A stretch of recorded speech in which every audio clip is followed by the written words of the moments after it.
레위기 통달 네 번째 시간입니다. 레위기 4장 속죄 제사에 관한 겁니다. 그래서 오늘 말씀의 제목은 교회의 부흥보다 거룩이 더 우선이다.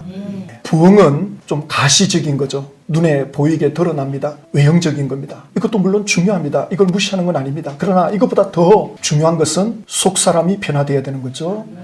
하나님 앞에 변화되는 것, 이 거룩이라고 하는 것은 카두시라는 표현인데요. 구별된다 이런 뜻입니다. 그래서 우리 흔히 군인들은 군복을 입고 또 뭐 경찰들은 경찰복을 입고 또 소방관은 소방관대로 또 의사는 의사대로 이렇게 옷을 입혀요. 구별시키는 거죠. 이런 일을 하는 사람들은 이런 옷을 입는다. 사명을 고취시키고 정체성을 말하기 위해서 보여주는 거죠. 그러면 예수 믿는 사람들은 어떤 구별된 옷을 입었느냐?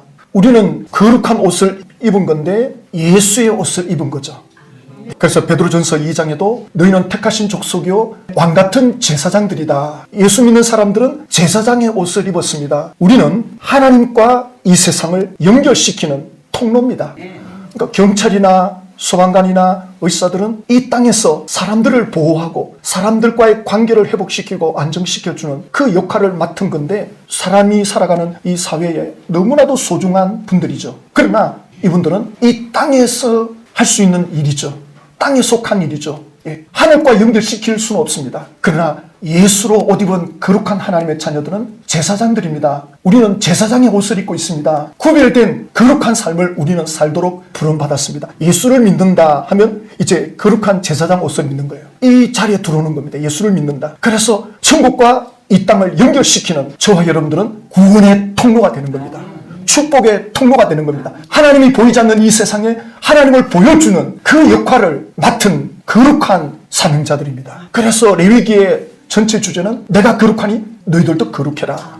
그래서 우리가 누구를 만나러 갈 때 어디 특별한 자리에 갈 때 아무렇게나 가지 않잖아요. 준비된 마음으로 시간을 정하고 마음을 정하고 또 옷도 좀 평소에 일할 때 입는 옷하고는 좀 다르게 외출복으로 입고, 그러니까 레위기는 하나님께로 나아갈 때 거룩하게 나아가는 그 방법을 말씀해 주고 있습니다. 그래서 우리가 세상에 나아갔을 때도 어떻게 하면 거룩한 삶을 사느냐, 하나님과 사람을 연결시켜주는 그 역할을 우리 예수 믿는 하나님의 자녀들이 하지만 또 하나님 앞에 나아갈 때도 거룩한 자세로 나아가는 거죠. 이 거룩함. 그래서 이 거룩함이 제대로 된다면, 거룩한 삶이 된다면 그 다음 부흥은 사실 쉬운 거죠. 하나님의 사람으로 변화된 삶이 나타나면 다른 사람들이 볼 때 하나님을 보는 거죠. 아, 하나님은 이런 분이시구나. 예수 믿는 것이 이런 거구나. 우리를 통해서 하나님을 보는 것입니다. 그래서 예수님은 우리들에게 너희들은 세상의 빛이다. 빛이 비춰져야 가치를 발견할 수 있거든요. 이게 돌인지 황금인지, 이게 길인지 낭떠러지인지, 갈 길인지 가지 말아야 할 길인지, 이게 빛이 들어와야 이게 보이거든요. 이게 바로 교회가 해야 할 사명이죠. 하나님의 자녀들이 해야 할 사명인 겁니다. 이것이 거룩입니다. 그래서 레위기 4장에 이 거룩을 위해서 해야 될 것이 속죄 제사입니다. 제사는 5가지가 있죠. 번제, 소제, 화목제, 그리고 속죄제, 그 다음 속건제, 이 5가지 제사가 있는데 하나님께로 나아가는 하나의 의식입니다. 번제나 소제나 화목제는 의무적으로 하는 제사라면 이제 이 속죄제와 속건제는 필수적인 겁니다. 왜냐하면 죄 문제는 하고 싶다고 하고 안 하고 싶다고 안 해도 되는 그런 게 아니죠. 이 죄를 다루는 문제. 그래서 레위기 4장 13절에 만일 이스라엘 온 회중이 여호와의 계명 중 하나라도 부지 중에 범하여 허물이 있으나 스스로 깨닫지 못하다가 그 범한 죄를 깨달으면 회중은 수송아지를 속죄제로 드릴지니, 이스라엘 회중들이 죄를 지었을 때, 이거는 개인을 뛰어넘어서 전체 백성들이 모르고 죄를 지었을 때, 개인적으로 죄를 지었을 때, 또 제사장이 죄를 지었을 때 그걸 어떻게 죄 문제를 해결하는가를 말씀해 주는 것입니다. 그래서 계명 중에 하나라도 어기면 죄의 저축이 되는 거죠. 그러면 여호와의 계명이 뭐냐 할 때 이 당시 사람들은 모세 오경을 갖고 있죠. 그러니까 모세 오경의 하나님의 계명, 하나님의 명령. 하나님의 명령은 2가지입니다. 하라, 하지 마라. 이것이 계명의 핵심이죠. 하라는 것과 하지 말라는 것. 그래서 하지 마라 하는 것이 약 365개 나옵니다. 그러니까 모세오경에서 나오는 계명이 한 613가지로 말하거든요. 613가지 중에 하지 마라 365가지. 근데 이게 365일하고 관계가 되잖아요.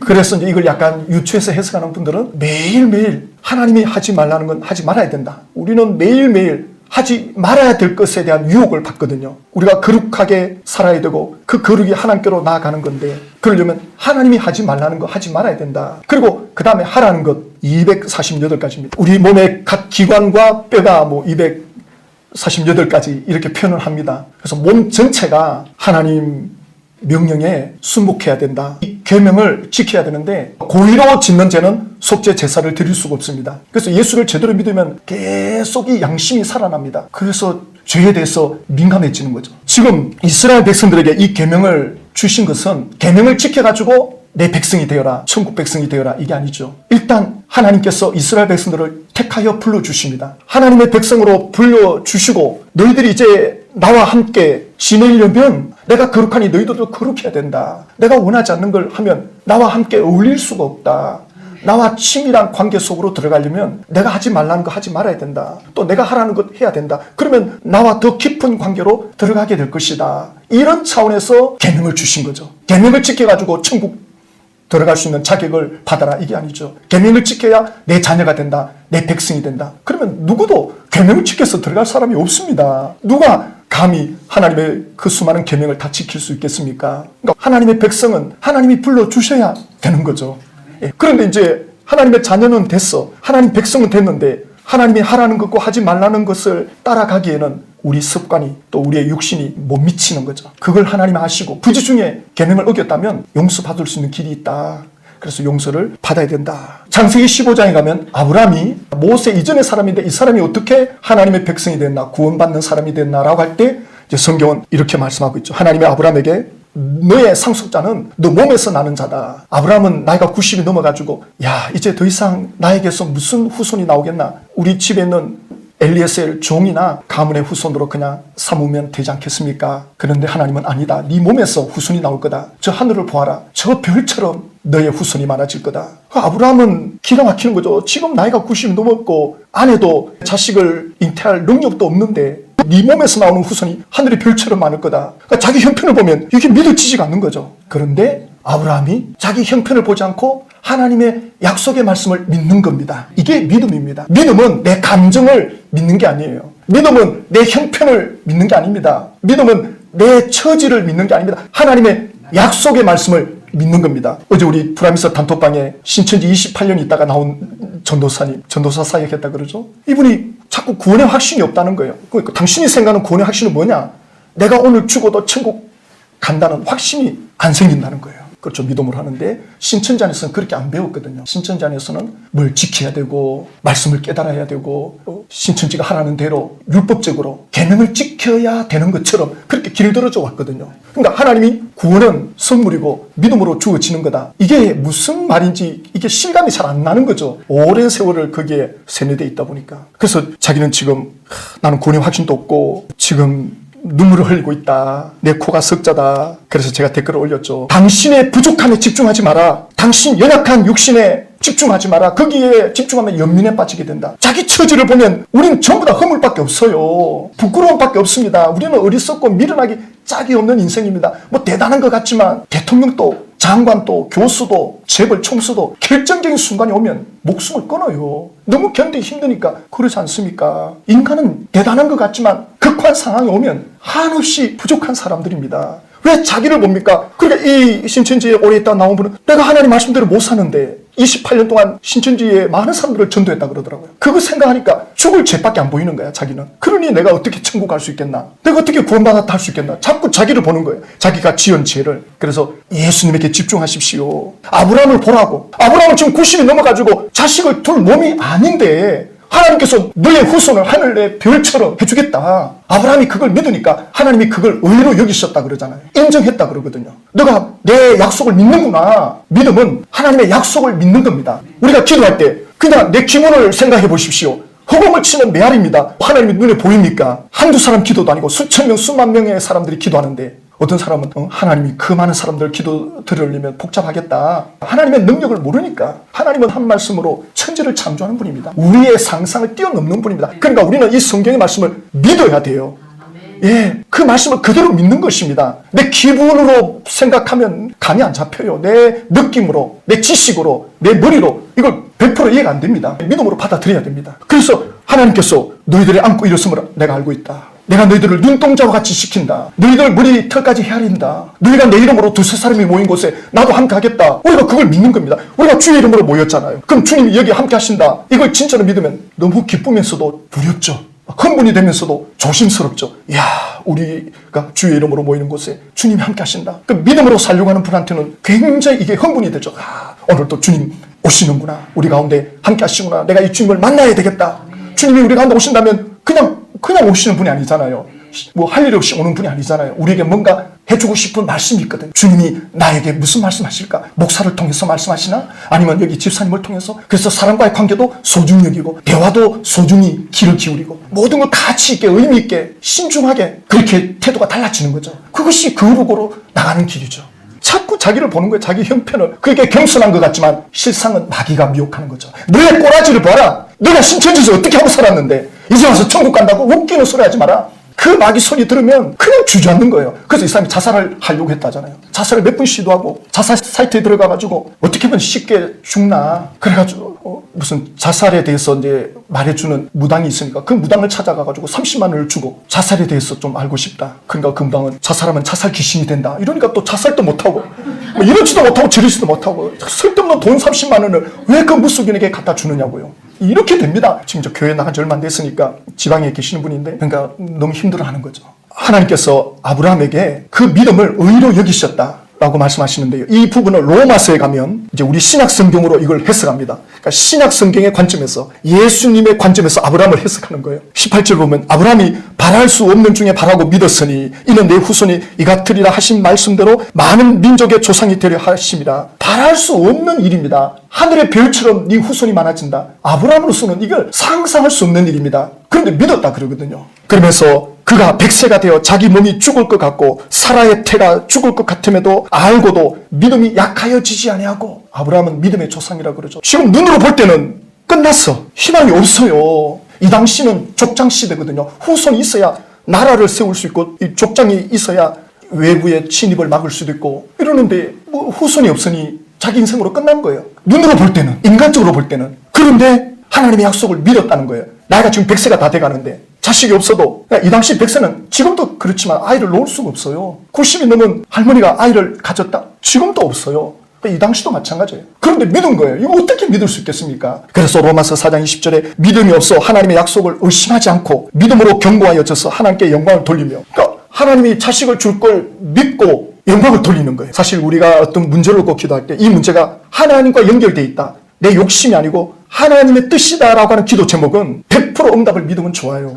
응답 줄까 안 줄까? 아니, 이게 내 욕심이 아닙니다. 하나님, 이 기도는 적어도 내 욕심이 아닙니다. 그게 말씀을 통해서 증명이 딱 되고 확인이 되면 그 다음은 100% 응답된다고 믿고, 믿으면 시간의 문제 아니겠습니까? 우리는 이제 시간의 차이가 있지만 하나님에게 시간이 없거든요. 하나님 가장 좋은 때에 이루시거든요. 그걸 믿고 그러면 그 다음부터는 이제 감사할 게 밖에 없죠. 그래서 기도가 간절해지려면 꿈이 있어야 됩니다. 꿈이 없는 사람은 일을 해도 별로 열정이 없고 기도도 열정이 없습니다. 그래서 내가 교회 안에서, 내 가정에서, 내 삶에서, 또 내 사람과의 관계에서 하나님의 기쁘신 뜻을 찾아야 돼요. 하나님이 주시는 소망을 찾아야 됩니다. 그걸 붙잡아야 됩니다. 그리고 그걸 이루실 걸 믿고 하나님 앞에 기도하는 겁니다. 이것이 확실히 하나님의 뜻이면 반드시 응답됩니다. 그래서 우리가 신천지에 있는 영혼들을 주님께로 이끈다. 이건 100% 하나님의 뜻이고 기뻐하는 일이잖아요. 그러니까 이런 거는 우리가 기도 제목을 붙잡고 기도하면 100% 된다는 거. 네. 우리 눈으로 볼 때는 아직 아무 결과가 없으니까 응답이 없다고 생각하지만 하나님 편에서 볼 때는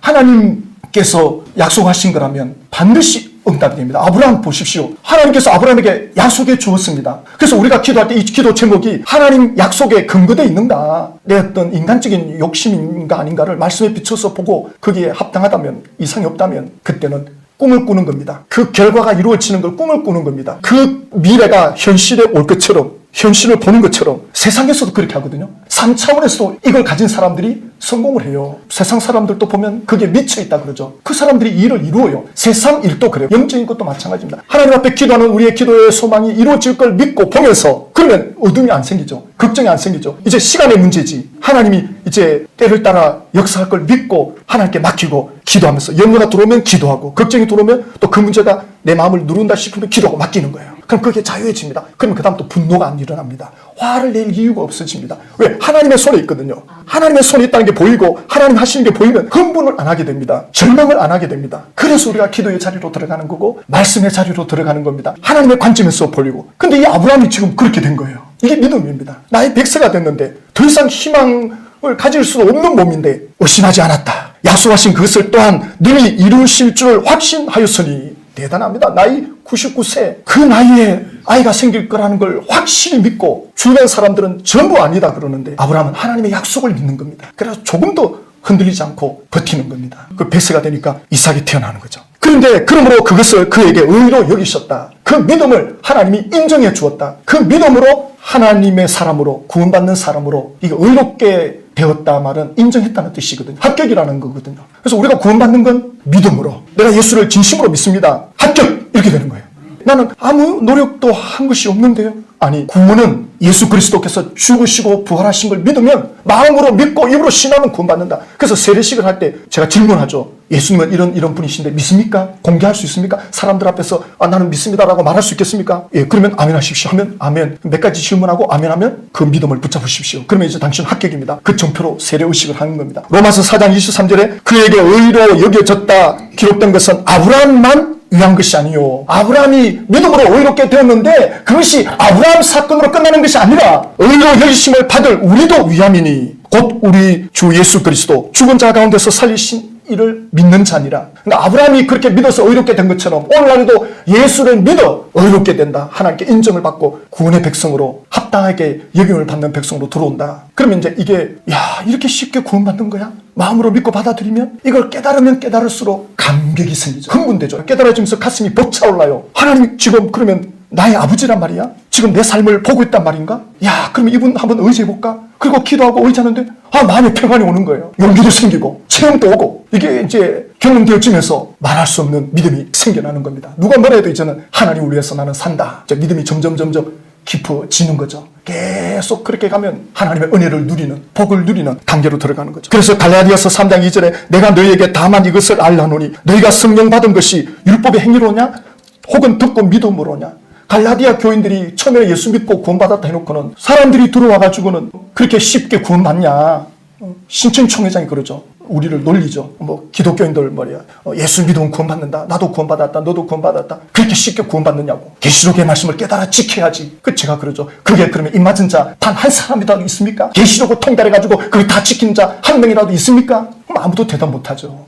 듣고 믿음으로 성령을 받는 거예요. 예수를 믿겠습니다 라고 하면 이제 예수를 믿을 수 있도록 예수님을 따라갈 수 있도록 성령님을 하나님의 자녀들 속에 보내주십니다. 이건 상상이 안 돼요. 어떻게 하나님의 영이 내 속에 들어온다? 내 속에 하나님의 영이 들어왔다는 증거가 뭡니까? 계속적으로 예수를 시인하는 겁니다. 예수님을 바라보게 되고 예수님을 따라가려고 하는 마음이 계속적으로 일어납니다. 만약에 세례를 받았는데도 불구하고 후회가 가지고는 이런 사람이 있을 수 있어요. 나 예수 못 믿겠다. 아무리 생각해도 그거 믿는다고 구원받는 거 아닌 것 같다라고 거부하면 구원이 과연 그 사람에게 계속 지속될 수 있을까 하는 의문의 문제는 생길 수 있죠. 네, 왜냐하면 성경에도 그런 분들이 있으니까. 그래서 이 이스라엘 백성들 가운데 고의로 죄를 짓고 반복적으로 죄를 짓는다. 그러면 이스라엘 백성들에게서 끊겨진다. 레위기에서 그런 표현이 많이 나와요. 이런 죄를 계속 반복 지으면 끊겨진다. 끊어진다. 이스라엘 백성들에게서 끊어진다는 표현이 나와요. 그러니까 우리는 얼마든지 넘어지고 죄를 짓습니다. 그러나 그 죄를 회개할 때마다 성령님이 위로해 주시고 눈을 열어주시고 그 진실로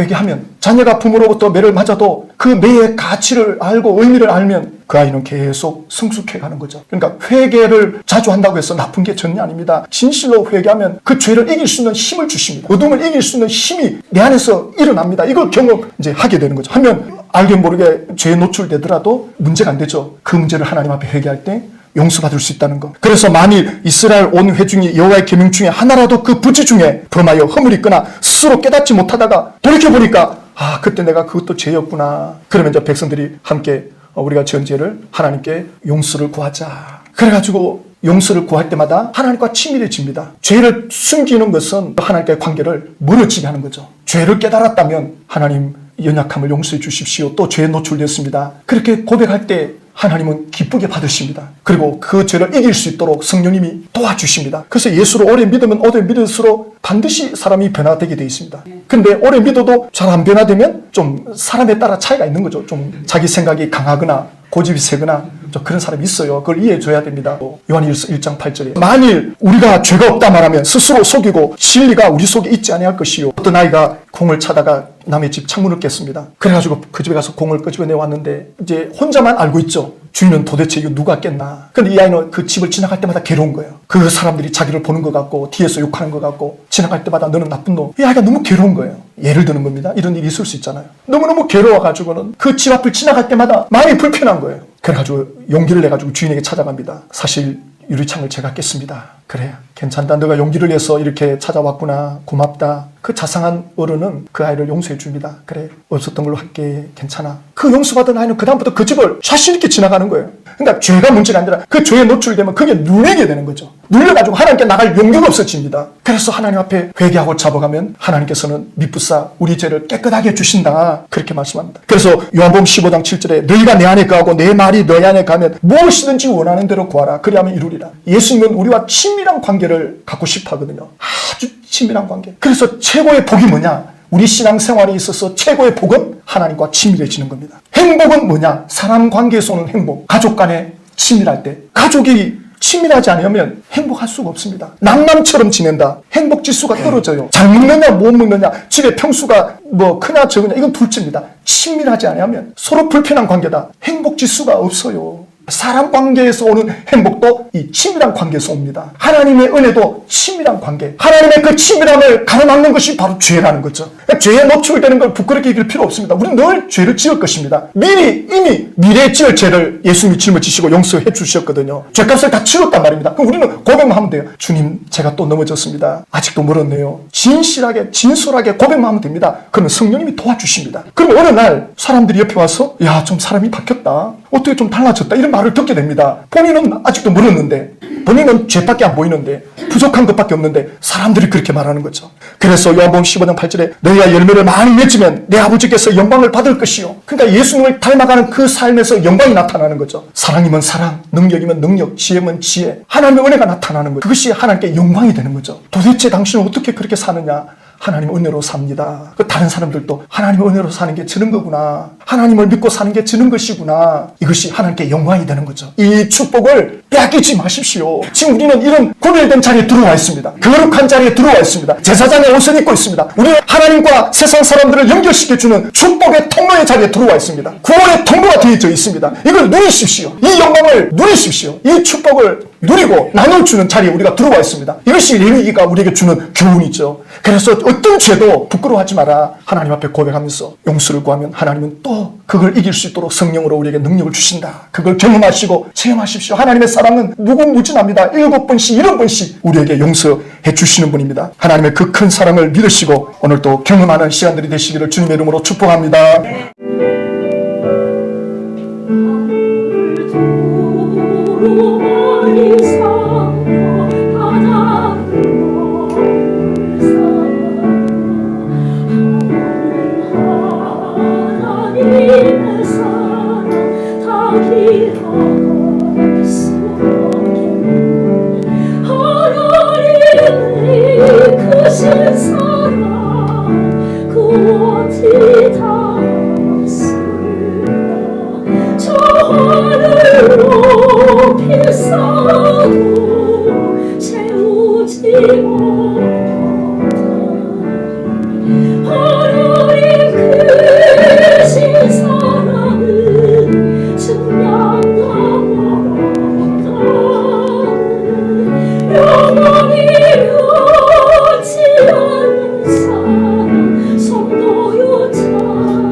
아멘.